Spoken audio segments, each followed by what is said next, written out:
Merhaba arkadaşlar, kanalıma hoş geldiniz. Bu seferki çalışmamız bu tulum üzerine olacak sevgili arkadaşlar. Tulumumuz yaklaşık olarak 0-4 aya kadar uygun olabilecek bir tulum çalışması yaptık. Örmesi oldukça kolay. Şu ortadaki örneği zaten bir önceki videoda anlatım yaptım. Oradan da örneğe bakabilirsiniz.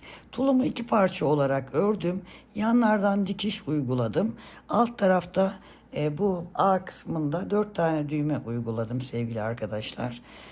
Onun dışında arka tamamen düz, örneksiz, kolay, oldukça kolay bir tulum oldu. Slopet de deniliyor biliyorsunuz bunlara. İp olarak demiştim, bir söyleyeceğim zaten, ipin numarasını falan vereceğim. İki tane, bunlar 50 gramlık ip. İkinci ipten bu kadar arttı. Yani yaklaşık herhalde ne oluyor? 50 gram, 75 gram falan bir ip kullanmış olduk sevgili hanımlar. Yapacak arkadaşlar için şimdiden kolay gelsin diyorum. Lütfen kanalıma abone olmayı unutmayın. Abone olduktan sonra zil butonuna basarsanız bundan sonraki videolarımdan da haberdar olabilirsiniz. Ayrıca beğeni ve yorumlarınızı lütfen eksik etmeyin. Şimdi başlayabiliriz arkadaşlar bu tulum çalışmamıza. Evet arkadaşlar, tulumumuza başlayacağız. Önce ipimi tanıtmak istiyorum. Bu ipi ilk defa kullanacağım. Tabii çok gördüm, çok bildiğim bir ip. Fakat kullanmak şimdiye kadar nasip olmadı. Gazal Baby Cotton ipini kullanacağım. Ağırlığı 50 gram ağırlığında, 165 metre uzunluğunda bir ip. Şiş önerisi olarak 3 ve 4 numara şişi önermişler. %60 koton, %40 ise akrilik ip olarak geçiyor. Renk numarası 3445. Yapmak isteyen arkadaşlar olursa aynı renkten bu şekilde yapabilirler sevgili arkadaşlar. Şimdi şuradan ipimizi alalım. Örgümüze, tulumumuza, slopet diyelim ki, askılı tulumumuza 25 ilmek atarak başlayacağız.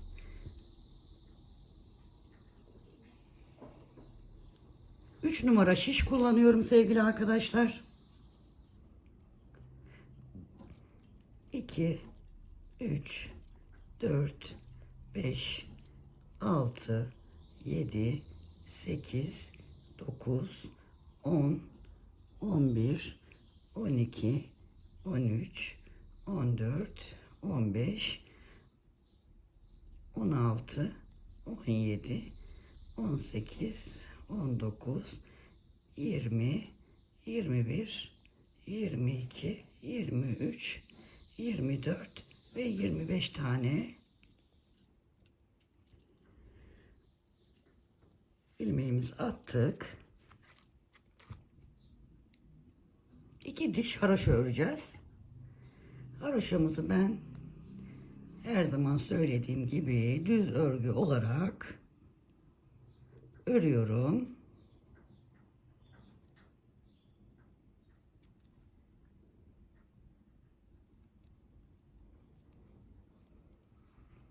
Bu şekilde 2 diş haroşa olana kadar örelim.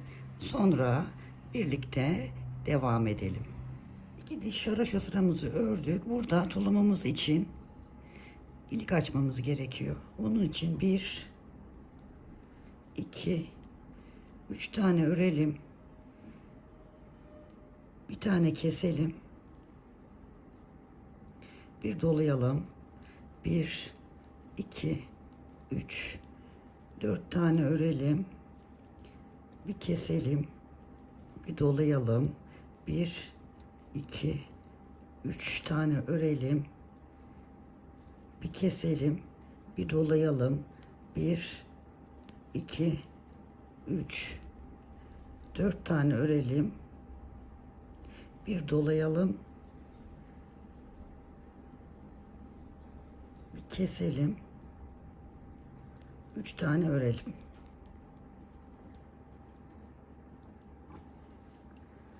Şimdi 2 diş haroşa sıramızı daha örelim. 4 tane ilik açtık.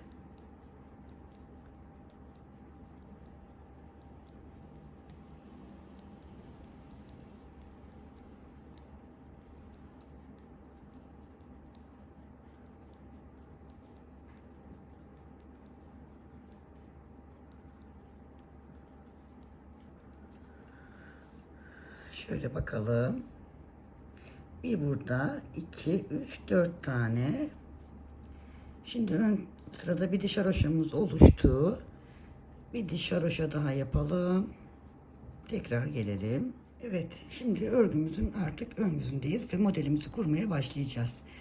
1, 2, 3, 4, 5, 6 ve 7 tane haroşa örüyoruz. 1, 2, 3, 4, 5, 6, 7, 8, 9, 10, 11 tane düz örüyoruz. 7 tane haroşa örüyoruz. Örneğimizin arka yüzündeyiz. 7 haroşa, 2, 3, 4, 5, 6 ve 7 sayalım. 2, 4, 6 fazla yapmışız. 7 haroşa, 1, 2, 3, 4, 5, 6, 7, 8, 9, 10, 11 tane ters. 1, 2, 3, 4, 5, 6 ve 7 tane haroşa. Örgümüzün ön yüzündeyiz. 1, 2, 3, 4, 5, 6 ve 7 tane haroşa. 1, 2, 3, 4, 5 tane düz. Bir dola, bir düz ör, bir dola.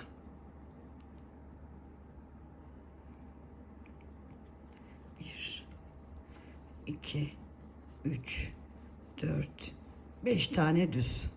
1, 2, 3, 4, 5, 6 ve 7 tane haroşa. Arkasında gördüğünüz gibi örelim örnekleri. Yine örgümüzün ön yüzündeyiz.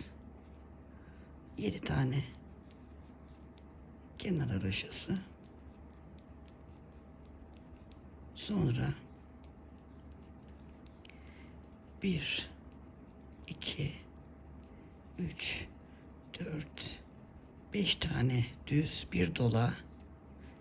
1, 2, 3, bir dola.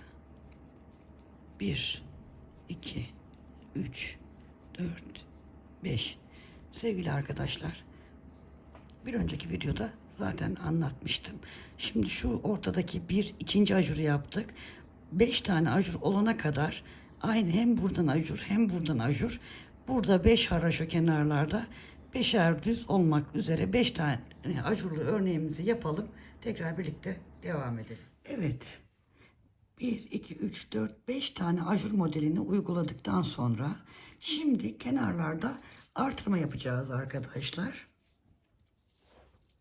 12 bir taraftan 12 bir taraftan artıracağız. 1, 2, 3, 4, 5, 6, 7, 8, 9, 10, 11 ve 12.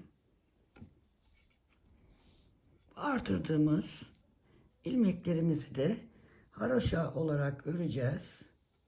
İlmeklerimizi kaçırmaya dikkat ederek şöyle yavaş yavaş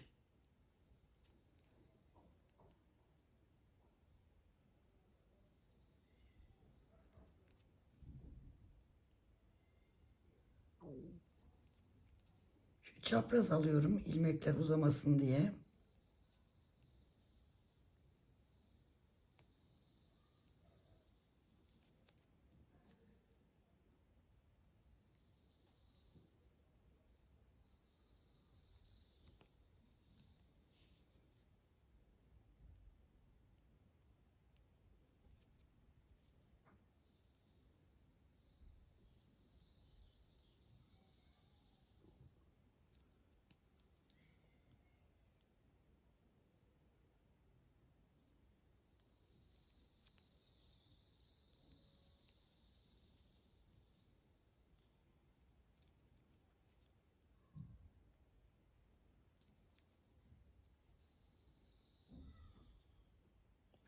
Son 2 ilmeğim.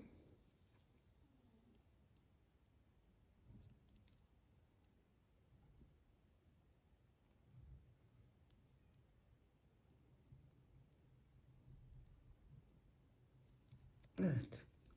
Sonrasında 7 ilmeğimizi yine haroşa olarak örüyoruz.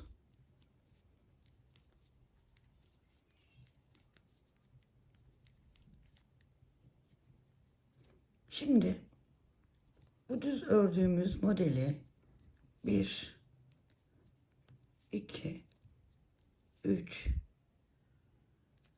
4 ve 5 tane ters örgü örüyoruz. Sonra 1, 2, 3, 4 ve 5 tane düz örüyoruz. Tığımızı elimize alıyoruz. Bir önceki videoda anlatmıştım modeli zaten. Sıradaki ilmeğe tığımızı alıyoruz. 2 tane zincir çekiyoruz. İlmeğimize üzerine bir doluyoruz, batıyoruz, çekiyoruz. Şu şekilde yapıyoruz. 2, 3, 4, 5 ve 6. Hepsini bir doladık, topladık. Şurada arkada gözüken tığımızı arkadan takıyoruz. Şuradan hemen şuraya sabitliyoruz. Tekrar şişimizi alıyoruz.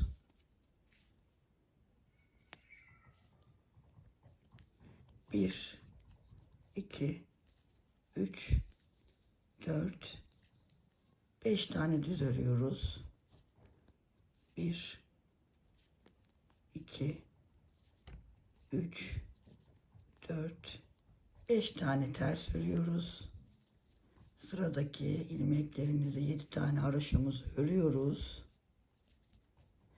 Ve bu kenara da 12 tane ilmek ekliyoruz. 1, 2, 3, 4, 5, 6, 7, 8, 9, 10, 11 ve 12. Bu ilmeklerimiz de haroşa, kenardaki ilmeklerimiz de haroşa olacak. Burada önde bir diş haroşa sırası, önde 4 diş haroşa sırası oluşana kadar bunları haroşa örmeye devam edeceğiz. Ortadaki modelimiz devam ediyor. Birkaç sıra öreyim. Tekrar ben 4 sıra haroşamı tamamladıktan sonra size göstereyim. 4 diş haroşamızı oluşturduk arkadaşlar.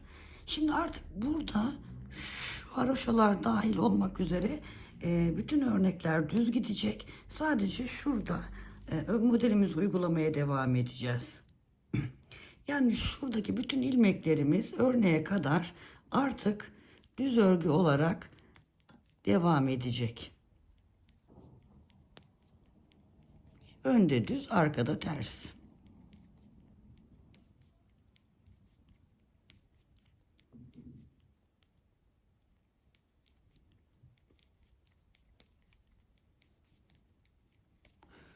Model olarak tekrar modelimize devam ediyoruz zaten. Onda bir sıkıntımız yok. Sadece değişen bu kenardaki haroşalarımız tamamen düz örgü olarak devam edecek.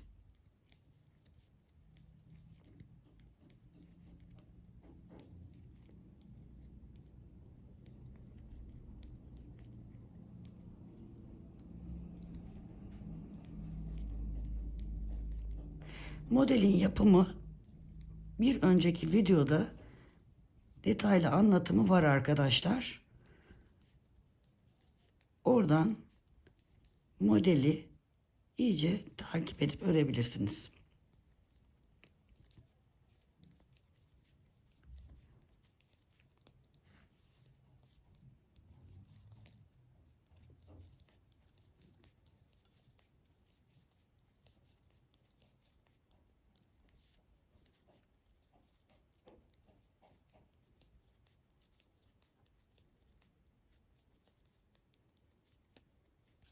Şimdi dediğim gibi önde düz ördük. Arkada bütün bu ilmeklerimiz ters örgü olarak devam edecek.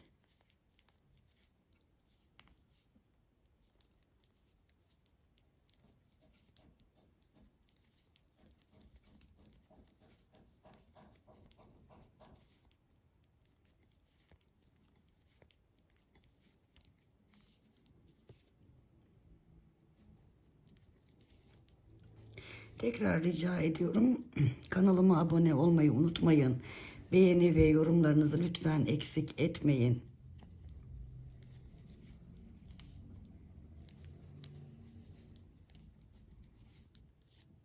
Birbirinden güzel değişik örgü videolarıyla sizlerle olacağım bundan sonra.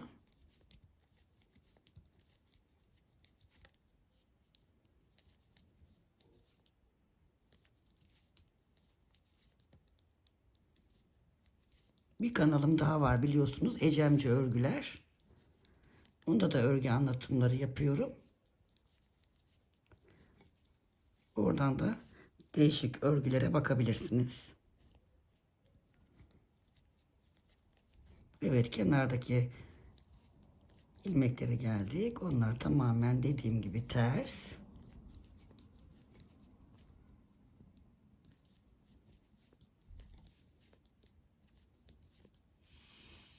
Kenarda 19'ar ilmeklerimiz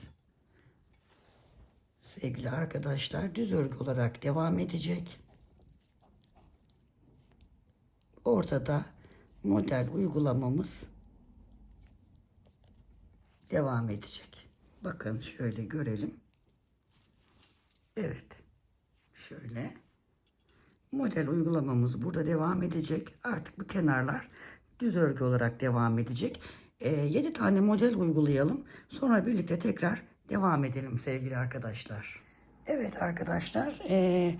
1, 2, 3, 4, 5, 6, 7.yi tamamladıktan sonra ajur olarak baktığımda ikinci ajurumu da tamamladım. Şöyle yakınlaştırayım. Şu 7. sonrasında başladığım modelin ikinci ajurunu da yaptıktan sonra kol kesimlerine başlayacağım. Kenarda şimdi 6 tane haroşa örüyoruz. 5, 6. 2 ilmeği bir alarak kesiyoruz. Şimdi tabii ben haroşayı düzden yaptığım için gözükmedi. Önden yapanlar bu sırada haroşasını yapacaklar. Modelimi uygulamaya devam ediyorum.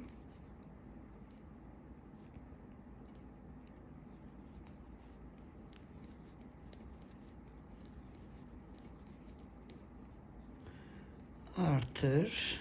Aradaki ilmekler düz. Yine artırıyorum.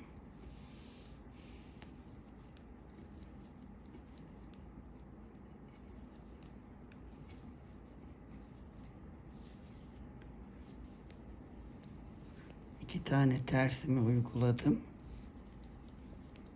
Son 8 ilmek kalana kadar örmeye devam ediyorum.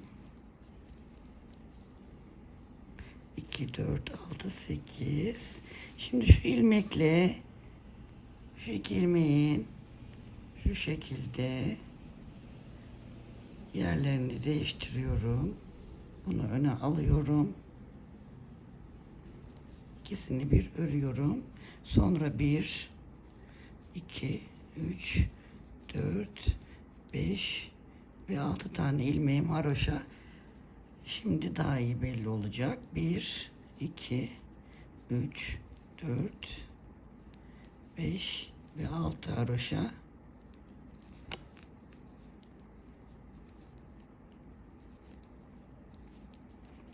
Diğer ilmekleri yine gördüğüm gibi örmeye devam ediyorum. Arka yüzdeyim.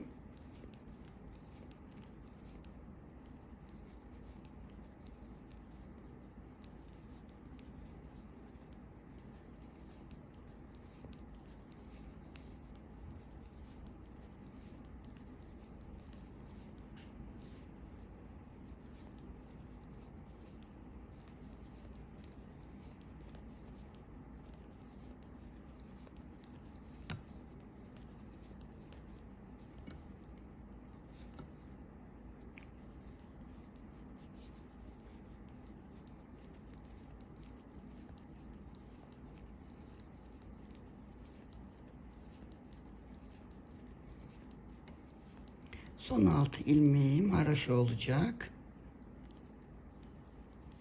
Evet. 1, 2, 3, 4, 5 ve 6. Şimdi şöyle bakalım.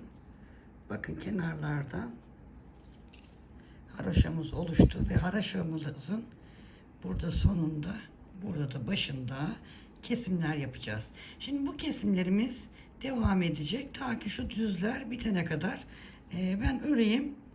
Model nerede denk gelecek onu göstereceğim size. Ben kesimlerimi yapayım, tekrar size göstereceğim arkadaşlar. Evet arkadaşlar, model tamamen kesimimizi tamamladık. Son 2 sırada kesim yapmadan ördüm. Çünkü ilmekler sıfırlandığı için kesim yapmadan devam ettim. Burada 1, 2, 3, 4, 5. ajurda tamamladıktan sonra 2 diş haroşa sırası ördüm. Şimdi ilik açacağız. Bunun için de hemen 1, 2, 3 tane örüyoruz. Fazla kenara yaklaşmasını istemiyorum. 4. ve 5.'yi kesiyoruz. Bir doluyoruz. Örmeye devam ediyoruz. Son 5 ilmek kalana kadar.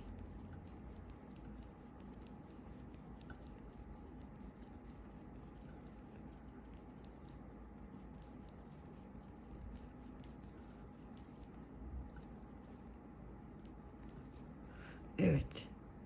4, 5. Şimdi doluyorum bir tane, son 5 ilmekten önce bir doluyorum. 2 ilmeği kesiyorum.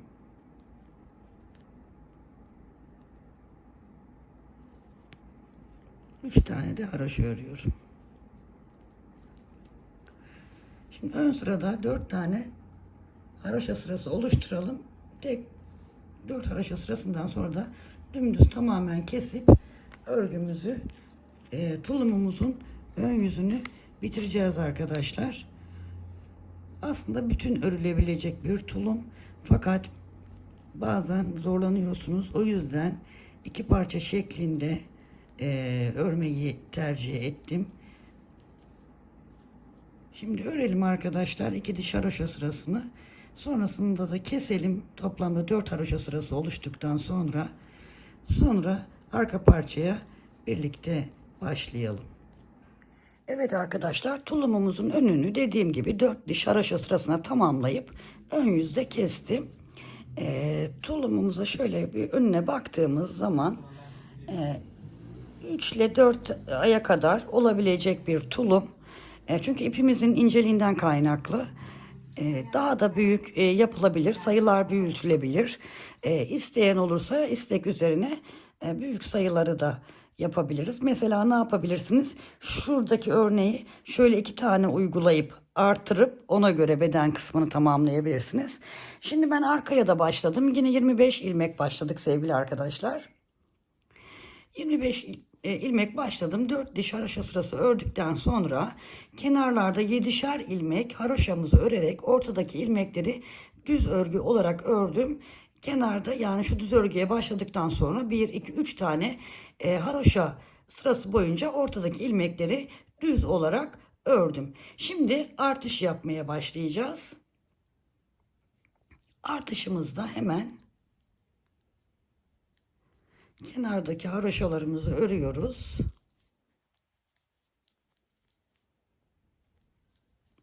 Haroşamızı ördükten sonra hemen şöyle elimizle ilmeği ekleyip düz örgü olarak örmeye devam ediyoruz.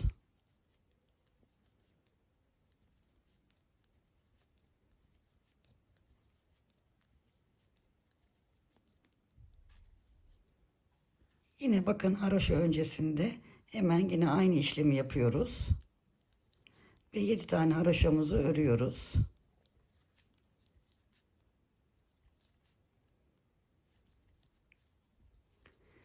Arkaya dönelim. Arkadaki ilmekleri gördüğümüz gibi örelim. Haroşalarımızı haroşa, terslerimizi ters örgü olarak, artırdığımız ilmeklerde ters örgü olarak ilerleyecek.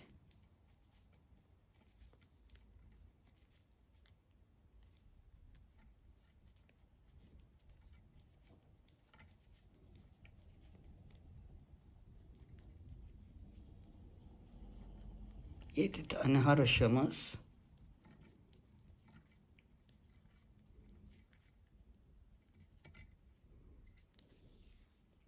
Şimdi tekrar ön yüzdeyiz.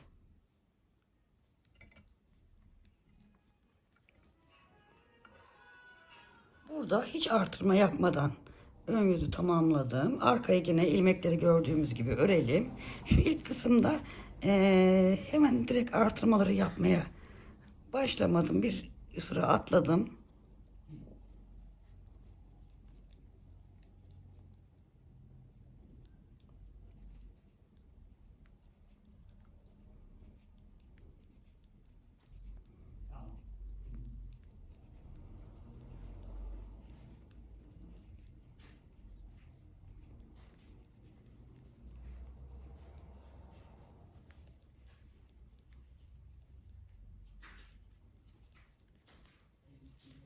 Şimdi tekrar ön yüzdeyiz.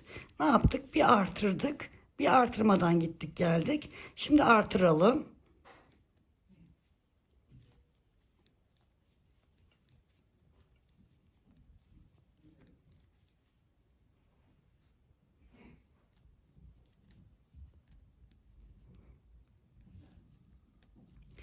Düz örgünün başında ve sonunda artırmalarımızı yapıyoruz.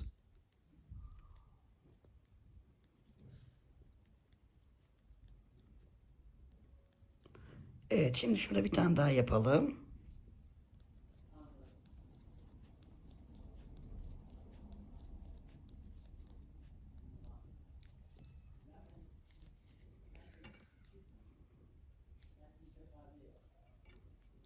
Şimdi arkada yine dediğim gibi ilmeklerimizi ters olarak örüyoruz.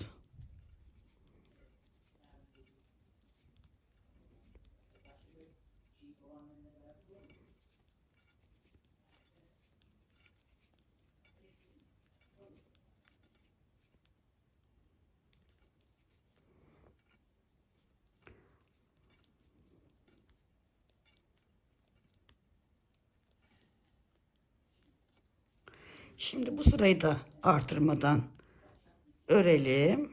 Kenardaki haroşalarımız ve ortadaki düzümüz.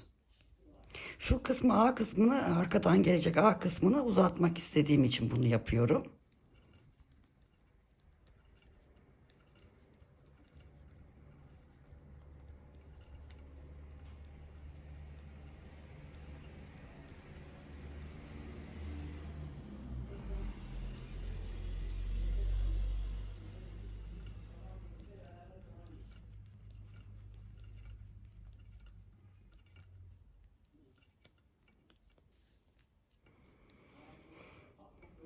Şimdi tekrar arka sıradayız.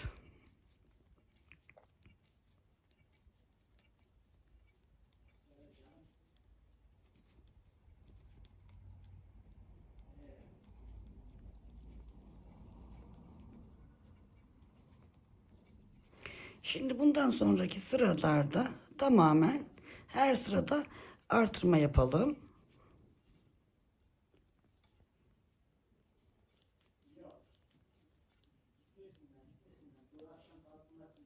Ne kadar artırma yapacağız? Bunu hemen söyleyeceğim. Şimdi burada kenarlardan şöyle gördüğünüz gibi artırma yapmaya başladım. Şimdi her sırada buralarda haraşonun burada sonunda, burada başında artırma yapalım. Şişimizde tamamen 59 tane ilmek olana kadar bu işlemi yapalım arkadaşlar. Sonra bunu yaptıktan sonra şu kısma kadar tabi yapmış olacağız. Yani arkada şu kısma kadar yapmış olacağız. Sonrasında arkadaşlar tekrar ben size orayı göstereyim. Birlikte yapalım. Evet arkadaşlar, ben şunu şöyle koydum görelim diye. Şimdi göstereceğim zaten size. Şöyle ördük şu kadar. Şu şöyle olacak. Şöyle düğmelerini diktiğimizde bakın şu şekilde olacak. Şimdi kenarlardan 59 ilmek oluncaya kadar artırmayı yaptım. 59 ilmek olduktan sonra da 4 diş haroşa sırası daha ördüm. Toplamda şuradan sayarsak sizin için daha kolaylık olacaksa 4, 6, 8, 10, 12, 14, 16, 18, 20, 22, 24, 26, 28, 29 sıra haroşa oldu kenarda. Şimdi arkadaşlar buradan itibaren tamamen dümdüz öreceğiz. Aynı bu önde yaptığımız gibi tamamen dümdüz öreceğiz. Bu kol altına gelinceye kadar, aynı uzunluğa gelene kadar dümdüz örelim. Buradaki işlemlerin aynısını yapalım. Tabii örneğimiz yok sadece. Şurada gördüğünüz işlemlerin aynısını yapalım. Ondan sonra 4 diş haroşamızı örelim. Sonra askılarını birlikte çalışalım. Evet arkadaşlar, ben tulumumun arkasını da bitirdim. Şurada size hemen şu askıları açayım. Düğmelerini. Arkayı göstereceğim. Arkayı da ön uzunluğunda tamamen ördükten sonra burayı dediğim gibi aynı öndeki gibi yaptım. 4 diş haroşa sırası ördüm. 4 diş haroşa sırasından sonra 7 tane haroşa ördüm. Ortadaki ilmekleri tam sonda 7 tane ilmek kalana kadar kestim. Buradaki 7 tane ilmeği sürekli haroşa olarak şuradan itibaren sayarsak 23 diş haroşa sırası ördüm. Arkadaşlar sonra kestim. Sonra ipimi yine arkadan şuradan 7 tane ilmeğimiz vardı. Hemen şuradan takıp buradaki 7 tane ilmeği de önde 23 diş haroşa sırası olacak şekilde ördükten sonra kestim. Düğmelerimi diktim. Yan dikişlerimi yaptım. Dediğim gibi bunu bütün olarak örebilirsiniz. Bütün nasıl öreceğim derseniz hemen söyleyeceğim. Önde mesela şu kısmı tamamladıktan sonra arkadaşlar şurayı tamamladıktan sonra, pardon gözükmemiş, şurayı tamamladıktan sonra bir şişte bekleteceğiz. Sonra arkaya başlayacağız. Arkada tamamen şuraya geldiği zaman, yani şu son 4 diş haroşa örmüştük ya, onu da örmeden iki şişteki ilmekleri şu kenarlara 12'şer ilmek atmıştık. 12'şer ilmeğimizi atarak misleneli şişle dönerek de örebilirsiniz sevgili arkadaşlar. Yani ben, bazı arkadaşlar misleneli şişle örmenin zor olduğunu söylüyor. Özellikle yeni örgüye başlayan arkadaşlarımız. Şimdi bunu hafif bir buhar tutarsak daha hoş bir görüntü elde ederiz. Ben henüz hiçbir şey yapmadım. Size göstermek istedim sevgili arkadaşlar. Yapacak arkadaşlarıma kolay gelsin diyorum. Bir sonraki videoda görüşmek üzere. Sevgiyle kalın. Hoşça kalın.